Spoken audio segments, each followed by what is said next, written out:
En Indonésie, des dizaines de milliers d'habitants ont été surpris samedi soir par un tsunami dévastateur. L'éruption volcanique de l'Anak Krakatoa est à l'origine de cette catastrophe qui a ravagé le détroit de la Sonde, séparant les deux plus grandes îles indonésiennes. Le bilan n'en finit plus de s'alourdir. Au moins 168 personnes ont péri. Les blessés se comptent par centaines. Les autorités sont déjà sur le terrain, explique le président indonésien. J'ai déjà téléphoné ce matin pour demander combien il y avait de victimes, mais ce nombre va sûrement augmenter.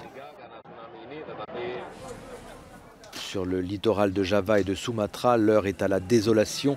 Des centaines de corps ont déjà été retrouvés parmi les débris.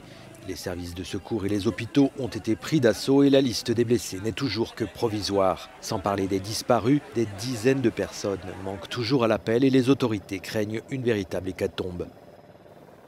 Les côtes indonésiennes ont été submergées en quelques minutes et des milliers d'habitations ont été détruites. Sur une plage de Karita, sur l'île de Java, la montée brutale des eaux a interrompu un concert provoquant un véritable chaos. De nombreux musiciens ont été tués et l'on décompte de nombreuses victimes parmi le public.